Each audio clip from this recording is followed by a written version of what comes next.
Good evening, everyone. Friends and classmates struggled today to make sense of the death of a local college student. Police say Miami junior Rebecca Eldemire had just ended her relationship with Larry Tipton, who's accused of shooting her more than once before killing himself.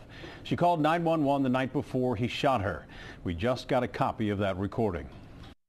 I'm having a bit of issues with my boyfriend. He's coming in from out of town and wants to talk to me. I mean, he obviously knows where I live. And I'm just a little nervous about the situation. Okay. Have you guys been fighting, or why are you nervous? Well, I broke up with him today.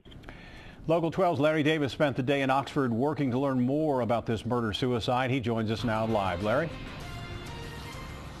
Hi, Rob. Well, as one Miami student put it today, everyone is pretty much walking around in a daze on the Oxford campus, still in disbelief that something like a murder-suicide could happen in a small college town like Oxford.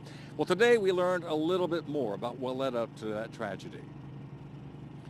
In a 911 call earlier released today by Oxford police, suitemates told police that they heard loud bangs coming from Rebecca Eldemire's room, and no one would answer the door.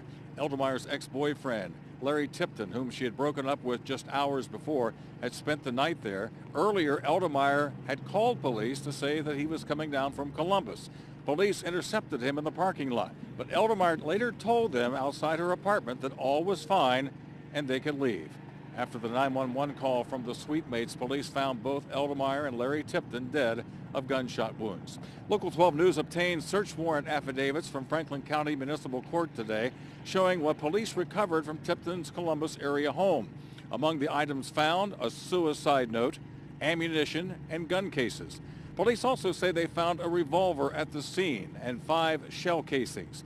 On the Miami campus today, the murder-suicide has started a conversation about domestic violence. It's scary and it's really real, and it's definitely prevalent on our campus, and this just kind of shows that it's out there. So often, when incidents like this happen, we immediately think, well, we've got to talk to our women students about being safer. And I want to talk with our men students about the culture that we live in and the ways in which our culture sort of situates men and women in relationships. And Rob, Jane Getch there with the Miami Women's Center says she has talked to a lot of female students on the Miami campus in the past couple of days. A lot of them simply stunned by what happened. The catalyst being that they are simply stunned by what happened because it happened so close to home. Now, if you sense trouble, they say call Miami Police or the Oxford Police Department. You can also reach out to the Sexual Assault Response Coordinator here on the Miami campus or Student Counseling Services as well. Now, coming up in the news at 6 o'clock, we'll hear from Rebecca Eldemire's supervisor, where she worked at the library here on the Miami campus. He talks about what a great student leader she was and how she is already missed. Live in Oxford, Larry Davis, Local 12 News. Rob, back to you. Larry, Rebecca knew in her gut that something was wrong, but something changed too to tell the police that they could go away and she felt safe. Do we know what that is?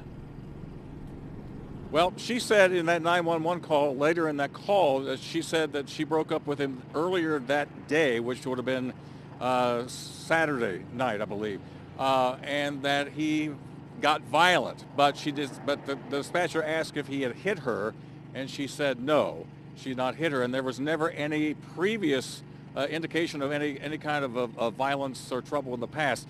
But something told her in that last conversation she had with him, or at least in the conversation she had with him face-to-face in Columbus that day, something was going terribly wrong here.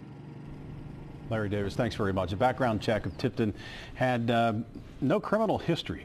The Eldemire family scheduled funeral services for tomorrow morning with a visitation at 10, the funeral at 11 at Weil Funeral Home in Montgomery.